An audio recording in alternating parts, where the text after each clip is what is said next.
Before we begin this video, I do want to let you know that from June 27th through the 30th, I will be attending BotCon 2024 in Fort Wayne, Indiana. So, if you want to buy some robots, see some awesome guests, and hey, maybe even meet me, come on down. So, like I said, BotCon 2024, 27th through the 30th of June in Fort Wayne, Indiana. Come and see us. Back to the video.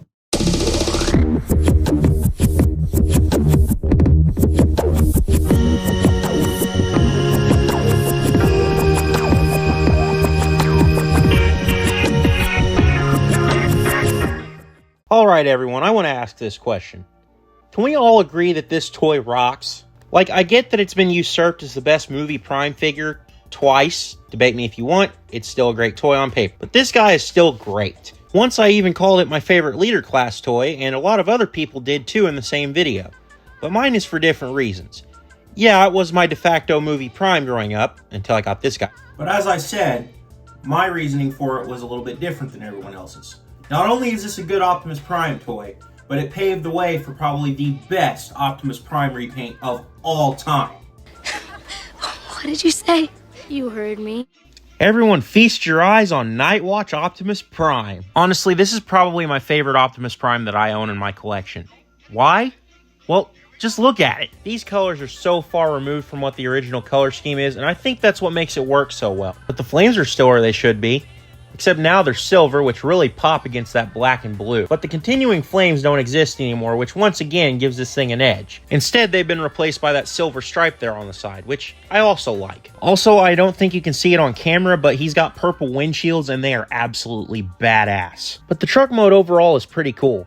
I've said it before, but I think it's more accurate to the Peterbilt than the Revenge of the Fallen one, at least proportionally. One thing that really stands out to me is just how detailed it is. The rivets, the toolboxes, and the diesel tanks are all molded in really nicely. They even put the recessed door handles on the sleeper cab with a keyhole? A keyhole? Are you serious? One thing I do have to credit the Revenge of the Fallen truck mode over this one is the Revenge of the Fallen one doesn't have a gap in the sleeper like this one.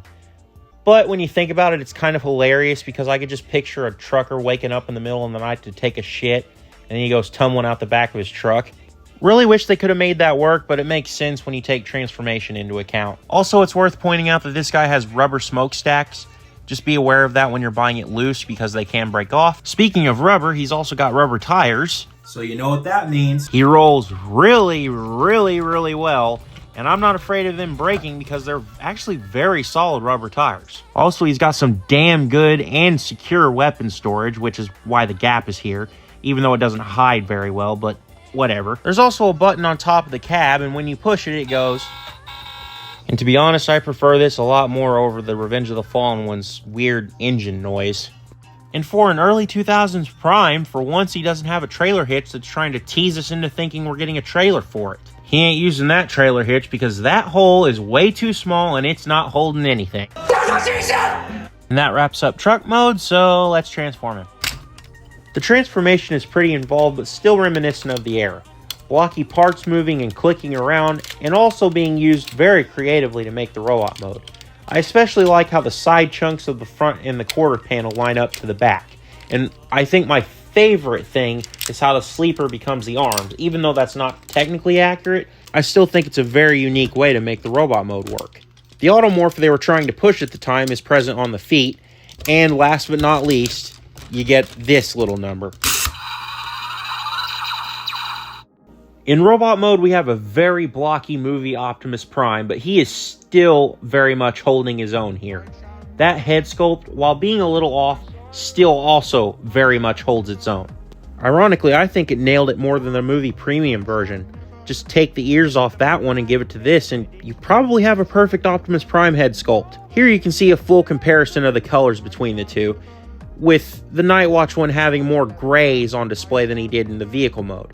Also, you might notice that he's got a lot of Allspark blue because he was also part of the Allspark Power subline. As if I didn't love this thing enough already. Now, I love these colors in this robot mode for a couple of reasons. One, because it kind of gives him a Batman vibe.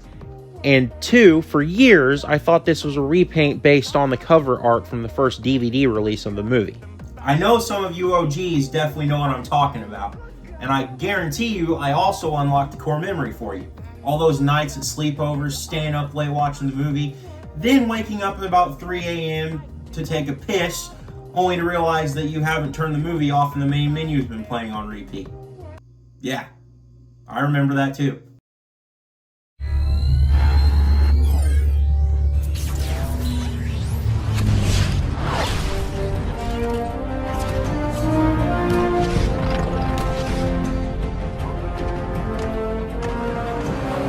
What's crazy to me is just how close this thing got to matching the ILM model while still having a lot of classics and Cybertron engineering.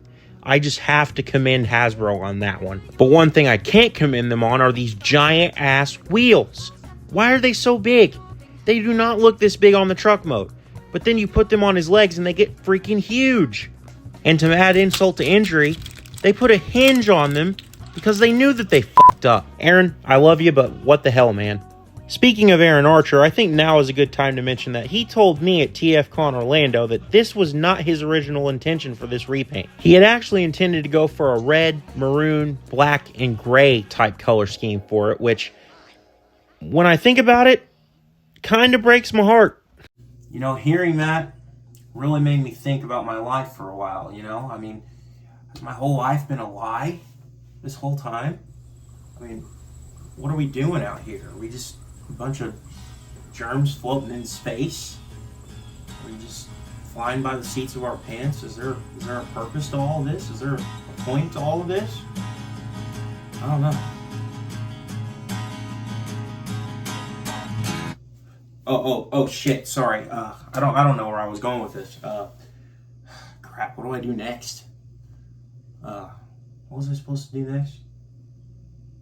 Oh, I know. Ladies and gentlemen, Mr. Conway Twitty. Nice to see you. It's been a long time. You're just as lovely as you used to be. So for features, as I've already mentioned once with the transformation, he does the whole lights and sound thing. Never gets old. Unfortunately, though, when you push the button again from the truck mode, it doesn't make him talk or anything. Which is unfortunate, because I really would have liked to hear a "Taking the children was a bad move." Or maybe, "Get out of the car." And since we're doing the scene, maybe even, "Bumblebee, stop lubricating the man." You also get his ion blaster, which plugs quite snugly into his arm, and you activate it by pushing this switch here, and it does the whole automorph thing. And that looks absolutely fantastic. It also has a missile, but I'm not going to fire it because I'm not freaking losing this missile. Do you know how much this thing cost aftermarket? And if you have the movie premium version, you can swap it out for the sword. And yes, it does have a spring-loaded shank function. Articulation on this guy is surprisingly good, even though he's a little bit kibble restricted in some areas. The head is on a swivel. That's it because of the electronics. He can't go back any further than that because of the electronics. There's no real reason to anyway, so I mean, it's not a deal breaker for me. The shoulders are universal. They can go all the way around like that. They can go outward on a ratchet, and a very clickety ratchet at that. I mean, if you want to go out there, transformation allows you to do so. He's got a double jointed elbow, which could be very useful for poses. That's mainly due to transformation, but oh well. He's got a good bicep swivel that goes all the way around when you use it. Does he have a wrist swivel? No, he does not have a wrist swivel. But what he does have are individually articulated fingers, a thumb on a ball joint, and then the other four are able to move around. And it's worth mentioning that not a single Optimus Prime at his price point has done that since this figure has done it, which is really weird to think about. There's no waist swivel, which is strange because I feel like they could have thrown it in. I don't know what that's about. His legs are universal, or at least his thighs are. He can go out, forward, back, until they get hindered by these giant wheels. And then they're all on ratchets at every direction, so that's very, very nice. As I mentioned earlier, the wheels have a hinge here, so you can get the legs to move and get those out of the way when they move.